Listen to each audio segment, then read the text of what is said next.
La 4G Batelma vous présente Nivava. Décortiqueuse, motoculteur, scie à chaîne, groupe électrogène, motopompe, Batmax, Nicaltao en vide mirary. Vous présente Nivava. Le rire est un super pouvoir. Voilà ce que la vache qui rit défend depuis 100 ans. La vache qui rit manolotra anao Nivava. La vache qui rit, parce que c'est meilleur de rire.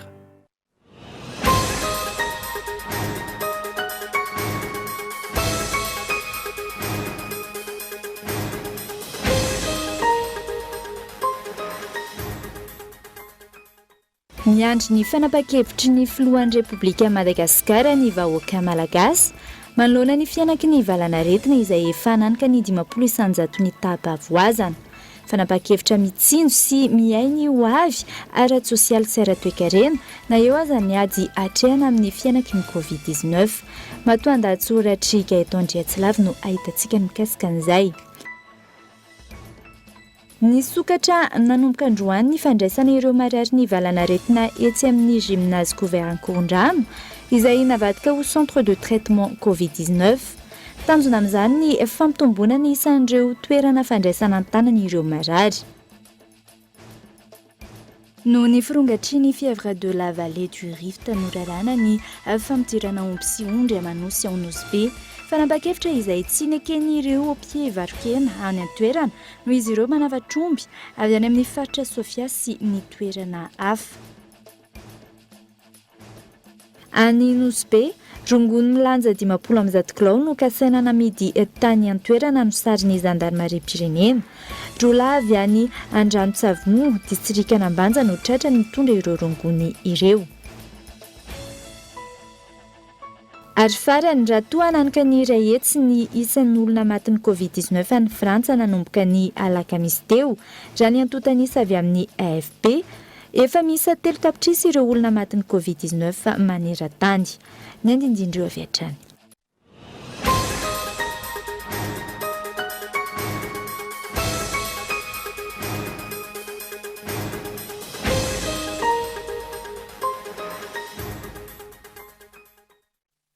Tombo klasy tompoko vafaly miarabantsika rehetra indray tonga soa atao anatin'izao fampahalalam-baovao izao ary manasanao naraka izany hatramin'ny farany. Entsika isantarana ny fampahalalam-baovao. Miandry ny fanapa-kevitry ny filohan'ny Repoblika ny Madagasikara ny vahoaka malagasy manoloana ny fianaky ny valanaretina izay efa nanika ny 500 isanjato ny tapa-avoazana. Fanapa-kevitra mitsinjo sy miainy ho avy ara-tsosialy sy ara-toekarena na eo aza ny ady atrehana amin'ny fianaky ny Covid-19. Matoan-dahatsoratra Gaëtan Driatsilava. Tapitra ny 12 andro voalohany amin'ny ameana ara-pahasalamana amin'izao andian'ny faharoa ny valanaretina izao. Andrasana ny fepetra ho raisin'ny filohan'ny Repoblikan'i Madagasikara ho an'ny 12 andro manaraka. Raha ny zava-misy, mitombo ny fianaky ny valanaretina ary mitombo ny tapa-avoazana. Omaly, tafiakatra 770 isanjato io tapa-avoazana io araka ny taremarika ofisialy. Tao anatin'ny 2 andro izay, tsy latsaky ny 700 ny tranga vaovao ary miampy hatrany ireo mamoiny ainy. Feno ny hopitaly ka manery ny mpitondra fanjakana hanokatra toerana vaovao hafa. Isan'izany ny CTC etsy amin'ny gymnase Couverin-Korondrano izay manana fahafana mandray marary misy 100. Eo ihany koa ireo hôpital hôtel toy ny etsy amin'ny hôtel Tsangatsanga Analakely sy ny Live Hotel Andavamamba. Porofo manambara fa ao anatin'ny ady tanteraka isika amin'izao fotoana ka tokony ho samy andrainy andraikitra tanify azy avy ny tsirairay. Na eo aza nefa izany rehetra izany, ny fanjakana ny tokony andray fanapa-kevitra entitra manoloana ireo fitarainana maro ataon'ny vahoaka. Mitaraina ny mponina amin'ny fiakaran'ny vidim-panafody, ny tsy fahampiany fanafody sasany eny amin'ny toeram-pitsaboana, ny fisian'ireo mpibizina sy ny maro hafa. Manampy ireo ny tsy fahafana mivezivezy, ny fanidinan'ny tsena izay any fidiram-bola ho an'ny ankamaroan'ny malagasy. Izany hoe, mananontanyna ny anoanana vokatrio tsy fahafana miasa araka ny tokony ho izy io. Inona ihany koa ny fanapa-kevitra ho raisin'ny mpitondra manoloan'izany? Ny taona lasa, nisy ireo karazana tosika sy tsinjo, ny fizarana sakafo sy fanampiana ho an'ireo fianakaviana marefo. Miandry izay fanapa-kevitry ny mpitondra ny vahoaka. Fanapa-kevitra mitsinjo sy miany ho avin'ny ara-tsosialy sy ara-toekarena. Miasa sy mitsinjo ihany koa no ho avin'ireo mpianatra izay tsy maintsy manohy ny fialan-tsasatry ny paka. Mitsinjo ireo orinasa izay tafiakatra tany amin'ny 20 isanjato no trapasairanana ny taona 2020 ary mbola tsy tafarina hatramin'izao ny ankamarony. Fa nisokatra nanomboka androany ny fandraisana ireo marary ny valanaretina Covid-19 etsy amin'ny gymnase Couvert Korondrano izay nivadika au centre de traitement Covid-19. Tanjona amin'izany ny fampitomboana ny isan'ireo toerana fandraisana antanan'ireo marary manoloana ny fianaky ny valanaretina eto Andrenivohitra. Abraham Randriamanana no mitondra ny fanadihadiana. Androany tamin'ny 10 ora sasany maraina no nisokatra nandray ireo marary ny valanaretina Covid-19 any centre de traitement Covid-19 na ny CTC etsy amin'ny gymnase Couvert Korondrano. Miisa 10 ireo marary ny Covid-19 andalam-pivoarana ho raisina an-tanana eo anivon'ity CTC 19 ity. Mahamaimpoana ny fitsaboana ireo marary eny an-toerana ary hita iny avokoa ireo fitaovana toy ny concentrateur d'oxygène, eo ihany koa ireo fanafody fitsaboana. Hatramin'ny maraina nanaovana ny fanadihadiana, ny lamina ny fahatongavan'ireo marary raha ny fanazavana. Somary mahazo tombon-dahankely ihany zay satria ny centre hafa tsy inona mbola misy plasy. Dia nanendry zareo aza zany somary temporisé kokoa zany le marary tsy dia betsaka be. Dia ny anay koa zany eto zany tena vitsivitsy mihitsy ny fahatongavan'ny marary. Raha ny tena marina mbola marary ray ny eo.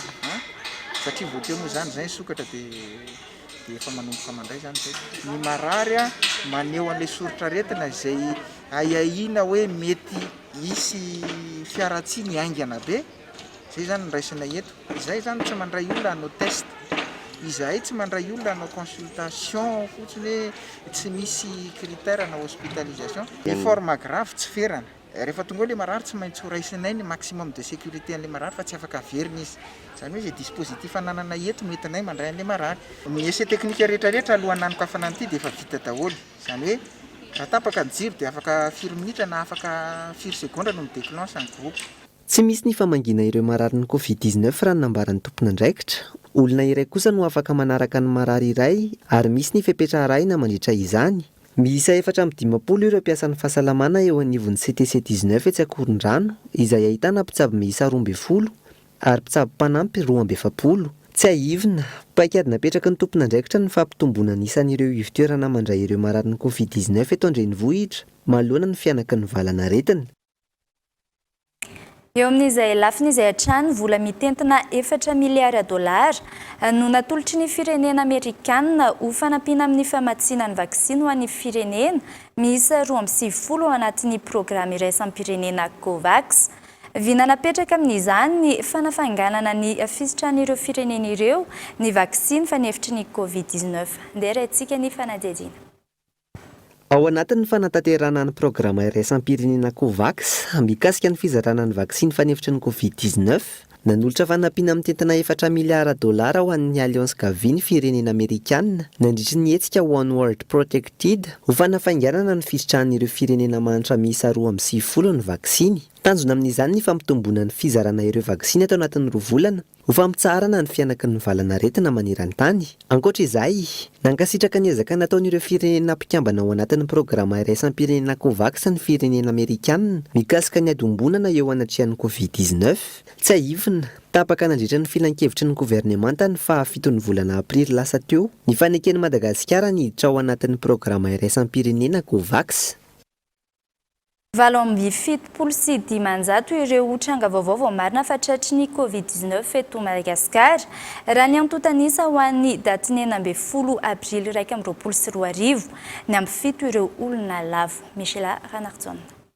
Amin'ny fitiliana miisa 510 no totosaina ny andro ny 10 Aprily 2022 ny ampy 770 ireo tranga vaovao marina fa mitondra ny Covid-19 eto Madagasikara, miisa 770 ireo olona sitrana ary ny ampy 7 ireo olona lavo indray. Hatramin'ny omaly miisa 205 ireo manaraka fitsaboana ary 370 ireo mbola sokajiana ho forme grave. Nanomboka ny 13 Martsa 2022 hatramin'ny 14 Aprily 2022 araka izany amin'ny fitiliana miisa 774 lasira hetsy, miisa 77 alina ireo tranga voamarina fa Covid-19 teto Madagasikara ary 730 ireo olona maty, izany hoe 2,7 ny tapahafatesana. Raha ny antotany sahatrany miisa 700 amin'ireo tranga vaovao miisa 770 maly no eto amin'ny faritra Analamanga. Ny faritra Analamanga izany hatreto no ahitana tranga voamarina betsaka indrindra. Antananarivo renivohitra miisa 1,200. Izany amin'iny faharaka nitantsika tamin'ny lohatenim-baovao teo dia noho ny firongatry ny fièvre de la vallée du Rift norarana ny fampidirana omby sy ondry amanosy ao Nosy-be. Fanapa-kevitra izay tsy neken'ireo mpivarokena any an-toerana noho izy ireo manafatra omby avy any amin'ny faritra Sofia sy ny toerana hafa. Mety tsy hisy intsony ny henan'omby any an-toerana afaka herinandro raha ny fanadihadiana. Gaëtan Andriatsilavo. Isan'ny tafiditra anatin'ny faritra 3 sy ny commune 5 ahitana ny fièvre de la vallée du Rift amin'ny biby fiompy ny faritra Diana. Io valanaretina io izay mifindra amin'ny olona ihany koa. Na eo aza ny esaka ataon'ny ministera ny fambolena sy ny fiompiana ary ny jono, miaraka amin'ny ministera ny fahasalamam-bahoaka amin'ny fiarovana ny biby sy ny olona ary indrindra ny fitsoroana ny fianan'ny valanaretina. Nisy ny fivoriana ny raha ny mpitondra sy manam-pahefana ary ireo mpivarotra hena izay natao tao amin'ny commune urbaine Nosy-be, nampahafantarina na ny tanana ary nandraisana fanapa-kevitra fa tsy azo atao ny mampiditra omby sy ondry manosy ao Nosy-be manomboka izao. Ny omby rehetra avy any ambanja dia tsy afaka mitsaka aty Nosy-be. Tsara marina fa ity fièvre de la vallée du Rift ity aretiny avy amin'ny omby, avy amin'ny biby mety mifindra amintsika olombelona, na mifindra amin'ny biby samby biby. Ke noho zegny mila miaro sy mitany antsika aminazy. Karakory moa fampifindrany aretigny. Le fampifindrany aretigny avy amin'ny kaikitry ny moko. Le moko magnekitry le biby efa marary, moko biby marary na le moko magnekitry olombelona avy mihinagna biby marary. Na koa avy amin'ny avy raha, zay hoe le lio. Noho zegny atsika eto Nosy-be sy manodidy raha ohatra ka handoko hena tsara tsy mihinagna hena brochette na hena senisigna. Magnaragnaraka zegny koa le ronono mila atao masaka tsara avy eo hoanina. Noho io fanapa-kevitra no raisina io, tsy hisy henan'omby intsony ao Nosy-be afaka herinandro. Antony, mety ho lany ireo omby nangon'ny mpivarotra. Ny ao Nosy-be izay mamono omby 5 isan'andro ary na inao 10 isan'andro zany amin'izao fisian'ny Covid-19 izao. Miaya sady araka izany ireo mpivarokena ary nilaza fa tokony ampiarina amin'ireo supermarché ihany koa io fanapa-kevitra io. Antony, manafatra ary mividy omby avy any ivelany ihany koa izy ireo. Tsy mety aminay. Zay tsy mety aminay le fanapa-kevitra nataondreo fa nataondreo fo zegny le zao ny didy tsy mety tsaraina reo fa zay tsy magneky amin'ny tsy mety aminay le raha tsy fagnaraka amin'ny velon-tegnanay zegny ary amin'ny fotoanantsika zao zegny tsy kotiny didy zadony karaha igny zegny ataontsika hoe fa Nosy-be tsy mahazo mitsaka omby, or Nosy-be tsisy aomby eto fa zay mividy aomby amin'ny faritra Sofia, Ambilobe, Ambanja. Ke zay zegny mba mangataka menareo sosikevitra zay mba hitsakany aombinay aty atao visite izy, atsika misy vétérinaire mba magnano visite, le vétérinaire mahay hoe aomby marary ity ndraiky tsy marary. Ny fanaovana vaksiny ho an'ireo biby fiompy sy ny fanentanana ny olona tsy hihinana ireo biby fiompy matin'ilay aretina ary ny tsy famelana ireo biby voaka ny Nosy-be no isany andraikitra sy fanapa-kevitra ny raisin'ny mpitondra sy ny manam-pahefana ao an-toerany. Lafim-baovao hafa tanteraka kosa indray, androso sosikevitra mikasika ny fanavaozana ny lalàna mifeny asan-dranomasina na ny code maritime eto Madagasikara ny SIGMA ny syndicat général maritime de Madagascar. Anton'izany tsy fisiany fanavaozana ity lalàna ity nandritra ny taona maro izay niteraka olana ho an'ireo mpisehatra amin'ny asa an-dranomasina. Fanadihadiana. Isan'ireo teboka nivohitra nandritra ny kongresy no tanterahany teo anivon'ny syndicat général maritime de Madagascar na ny SIGMA tao anatin'ny 2 andro ny mikasika ny fanavaozana ny lalàna mifeny asan-dranomasina na ny code maritime eto Madagasikara. Olana ho an'ny code maritime misy ankehitriny tsy fahafenoan'ny fepetra sy ny fenitra iraisam-pirenena. Eo ihany koa ny mikasika ny zo an'ireo tatsambo. Lehibe ny zoma olona ny tatsambo no tsy voarakitra ao anatin'le code maritime taloha. Indrindra eo amin'ny resaka retraite ny tatsambo satria mazava ho azy ny akamaroan'ny marin mandeha any an-dafy zany amin'ny long courrier dia contrat déterminé le izy. Na ny makasika ny assurance koa zany assurance maladie ny tatsambo be dia be ny tatsambo miasa amina compagnie misy informel koa ny sehatra misy anay sy indrindrandrindra ho amin'ny tatsambotsika eto an-toerana izay mijaly rehefa misy zavatra manjoa eny ambony sambo sy amin'ny toerana isany fa tsy mahazo ny zo mitsabo tena feno izy fa mbola anjarany sy ny fianakaviany no mikarakarany ihany. Zay no natonga anay nanolotra be dia be ny fanolorana sosokevitra ho fanatsarana mba ho maro toerana ny asa misy anay sy azo antoka mba ho sécuriser kokoa ny fiainanay manatanteraka amin'ny asa. Etsy ankilany, maro amin'ireo tatsambo malagasy ankehitriny no manatanteraka ny asany na eo aza ny fisian'ny valon'ariana Covid-19. Misy ny fepetra mipetraka ho azy ireo raha ny fanazavana. Fisokany fa amintsika miteny zao mbola betsaka ny tatsambo mandeha miditra sy mivoaka.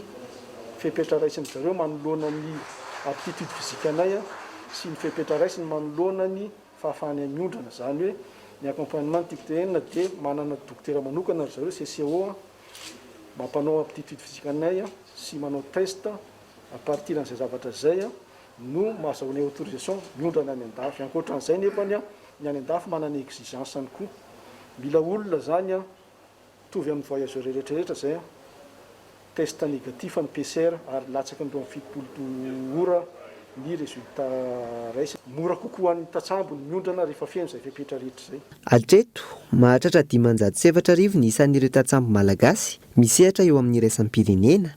Ankoatra izay, tafapetraka ireo mpikambana vaovao andrafitra ny birao sindikaly ny Sigma ary ahatra efa taona ny fepito-piasana ho azy ireo. Fa iroso amin'ny fanamboaran-dalana avy hatrany ireo nisitraka fampiofanana isam-paritra momba ny fampiasana fiara lehibe fanamboaran-dalana. Tanjona amin'izao fanamafisana traikefa izao ny fanatsarana ny kalitaon'ny fanamboaran-dalana manerana ny nosy araka ny fampanantenana nataon'ny filohan'ny Repoblika ny vahoaka Malagasy. Itoetrany ny fampiofanana rany fanazavana. Ndera itsika ny fanadihadiana. Mpiofana fito isaky ny faritra avy amin'ny faritra valo no nisitraka fampiofanana momba ny fampiasana fiara lehibe fanamboaran-dalana. Hiasa ampiasany traikefa ny avy hatrany izy ireo amin'ny fanamboaran-dalana samihafa ho totosaina. Fiara lehibe misy 5 isaky ny faritra ihany koa no ampiasain'izy ireo amin'izany. Namafisy ny ministry ny fampianarana teknika sy ny fampiofanana arak'asa fa ivo ny fampandrosoana ny fanamboaran-dalana ka antony nanomezan'ny ministeri io fampiofanana io. Fanana ohatr'izao moa dia fiofanana tena natao manaraka amin'ny fenitra iraisam-pirenena ary tena mifandraika amin'ny filan'ny faritra ary tsy misy andraso fa rehefa vita ny fanofanana ohatrany tony tonga dia hisehatra avy hatrany ary hiatrika ny fampandrosoana ireo tanora ireo satria tokoa raha vita ny lalana io ny lalan-drà mampitohy ny commune, mampitohy ny faritra, mampitohy azy amin'ny faritra hafa ary tena hitondra fampandrosoana. Tena zava-dehibe tokoa ho an'i Madagasikara zao ary zava-dehibe koa ho an'ireo tanora ireo satria mananantonasa mahavelona izy ary tena amin'ny fenitra iraisam-pirenena ny ahazahoany an'izany asa zany. Zava-dehibe ny fananana olona mahafeny fampiasana fiara lehibe fanamboaran-dalana tahaka izao raha ny fanazavana.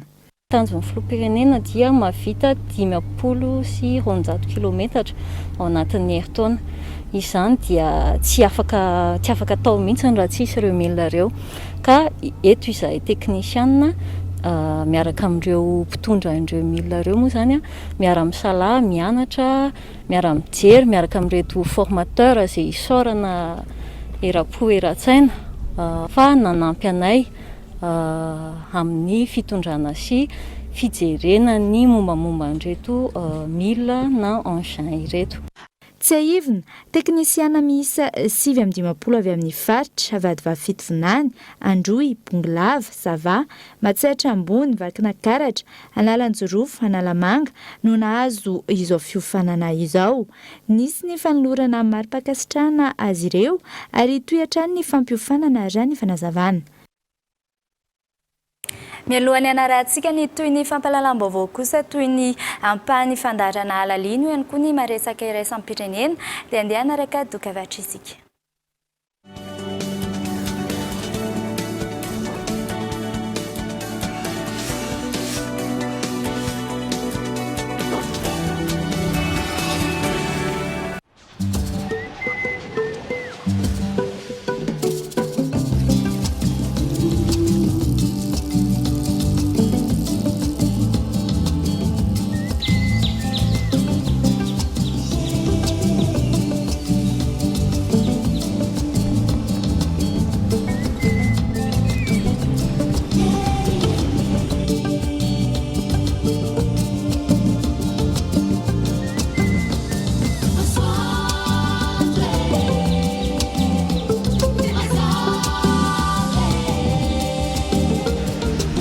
Mbaliky vokatra manome herinaratra azo antoka sy mitsinjo ny tontolo iainana ahafahanao misitraka hazavana serasera ary fialamboly isan'andro n'aiza n'aiza eto Madagasikara. Mbaliky mamiratra no avoko.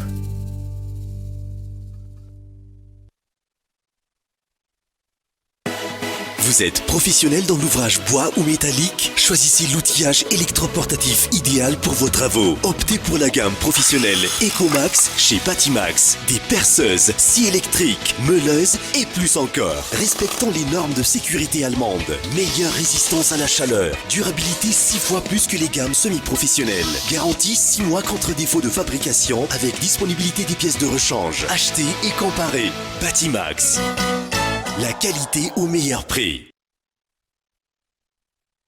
Il existe un super pouvoir que nous avons tous. C'est le rire. Le rire nous aide au quotidien. Le rire nous donne la force de combattre l'adversité. On est tous égaux grâce au rire. Le rire nous permet de voir le monde différemment. Alors oui, le rire est un super pouvoir. Voilà ce que la vache qui rit défend depuis 100 ans. La vache qui rit, parce que c'est meilleur de rire.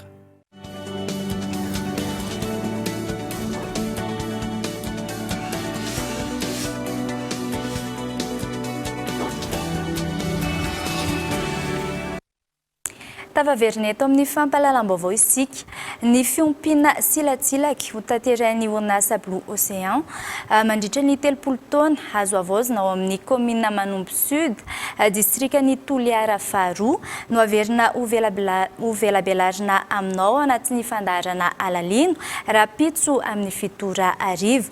Tsy manaiky io fanatanterahana ny ho ataon'ny orinasa Blue Océan io ny ponina any an-toerana raha ny fanadihadiana no ny antony maro samihafa. Andeha antsika ny ampany amin'izay fandaharana Alalino izay. Araka izany, velaran-dranomasina 10 km toradroa no kasain'ny orinasa Blue Océan alaina ary velaran-tany 2,5 km toradroa. Akisakaiza ny tanàna no isy tafiditra ao anatin'ny velaran-tany io. Hoaizy ireo vezo mivelona amin'ny fanjonoana. Io no faneho-kevitry ny mponina eny fotony. Ireto farany izay tsy mankasitraka ity tetikasa ity no ny seha-piarian'izy ireo voatoitoina raha mandeha ny asa.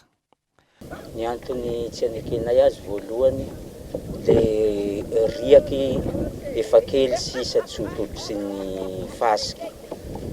Ireo koreanareo anefa mila velaran-tany be dia tsisy tsony zany ny toerana amelomay fo. Zahay tsy miasa amin'ny bureau, zahay tsy mandramboka raha isam-bola fa riaky toy avao zany ro mba fihinana hany. Mandeha zahay hanany io mikarataka andriaka egny. Mahita zahay bakegny izy andesay bakegny koa mba ivilia sosoka poaka raiky ka zahay tsy magnenky io satria ny tsilatsilaka moa zany zavatra efa misy aty an-dranomasina fa tena mandratsy atahoray fa misy avao vazaha manao projet amorondriaka egny manelingelina anay satria na ny toerana anaovandreo andreo projet ireo tsy azonay andalova dia zay gn'antony tsy agnakina aeny riaky ny avily io. Misy miaramila miamby manko regny projet regny dia la misy olo na mpiandriaky mandalo akaikin'io projet io egny dia misy samborina, misy tifirina, misy gadraina fatao hoe mangalatsy amin'ny raha andro zao ao.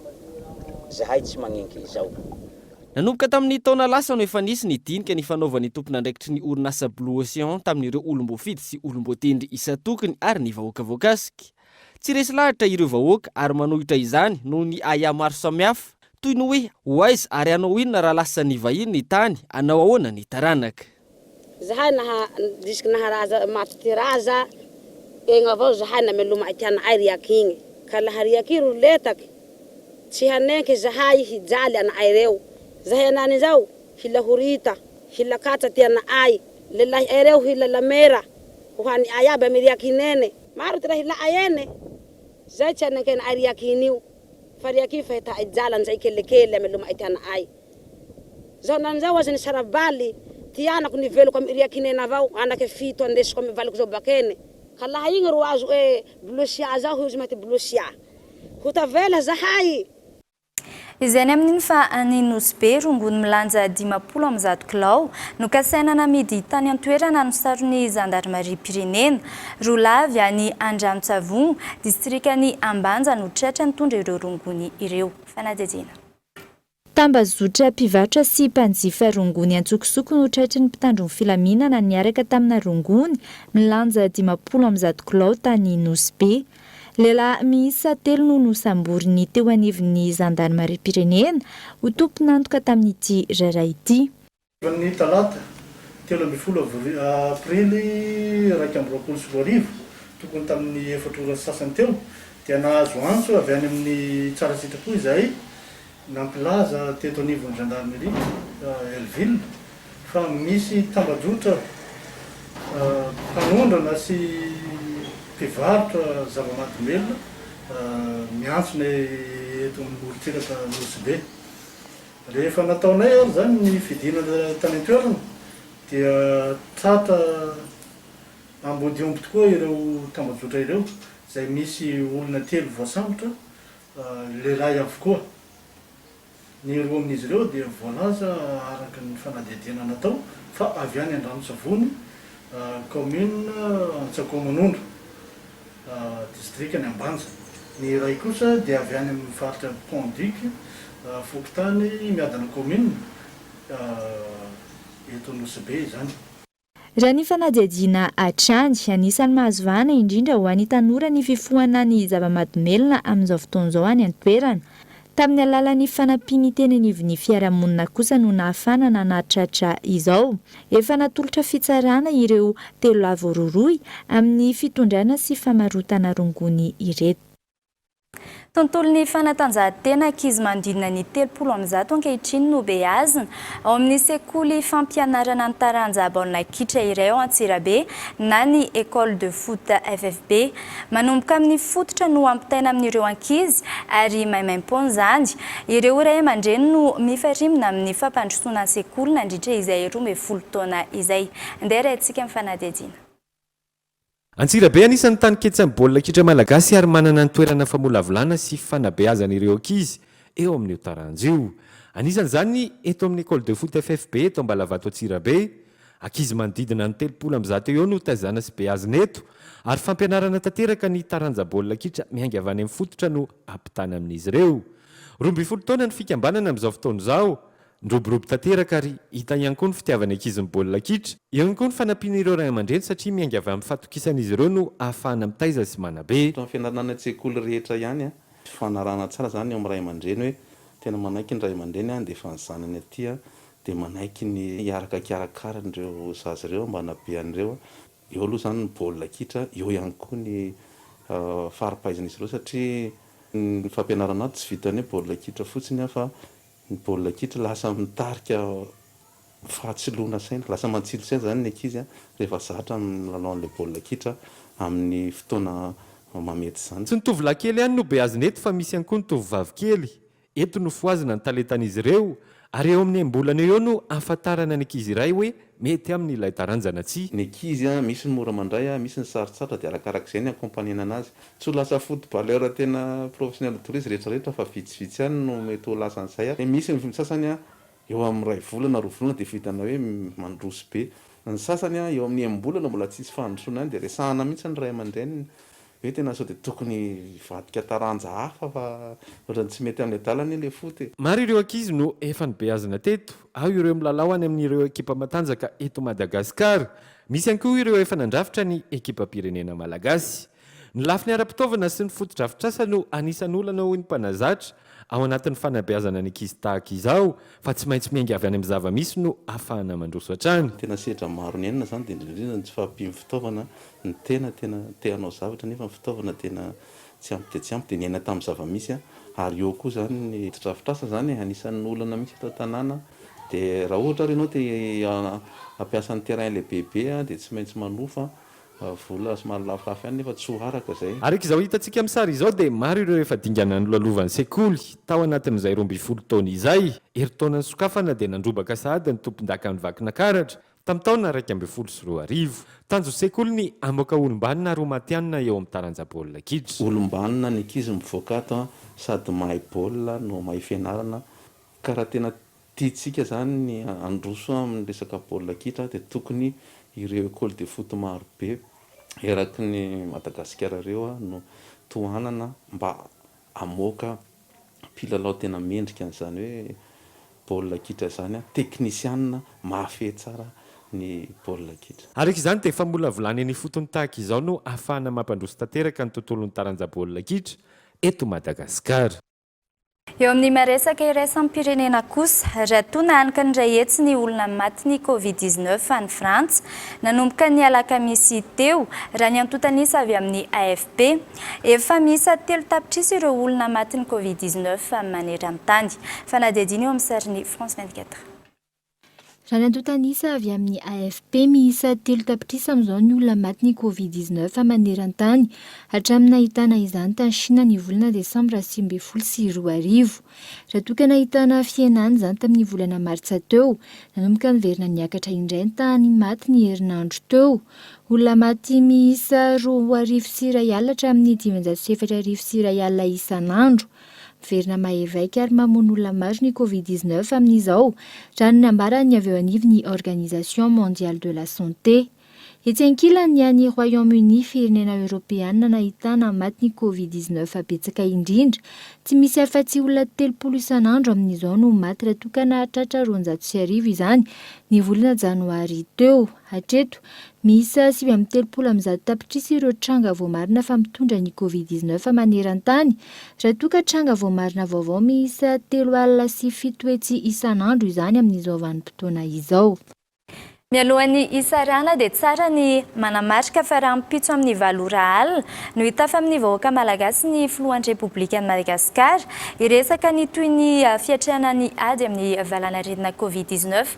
Tahaka ny mahazatra moa dia orin'izay dia hisy ny fandaharana manokana izay arahintsika eto amin'ny fahitalavitra Akolo TV. Izay ihany koa tompoko kilasy sy tompoko vavy namarana ny fampahalalam-baovao tamin'ny tianio ity. Ankehitriny ianao nanaraka izany hatramin'ny farany. Veloma tompoko.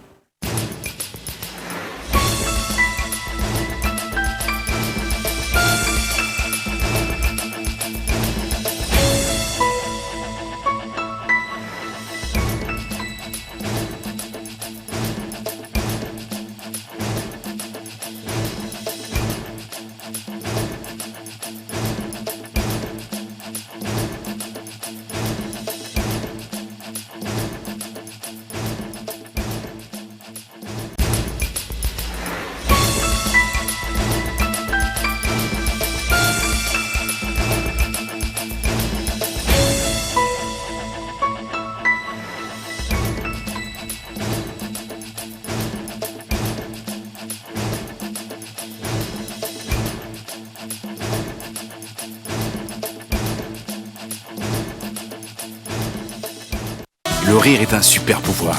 Voilà ce que la vache qui rit défend depuis 100 ans. Narainao teo ny fampahalalam-baovao miaraka tamin'ny La Vache qui rit. La vache qui rit, parce que c'est meilleur de rire. Décortiqueuse, motoculteur, scie à chaîne, groupe électrogène, motopompe, Batimax, ny kalitao amin'ny vidiny mirary. La 4G Batelma vous a présenté Ny vaovao.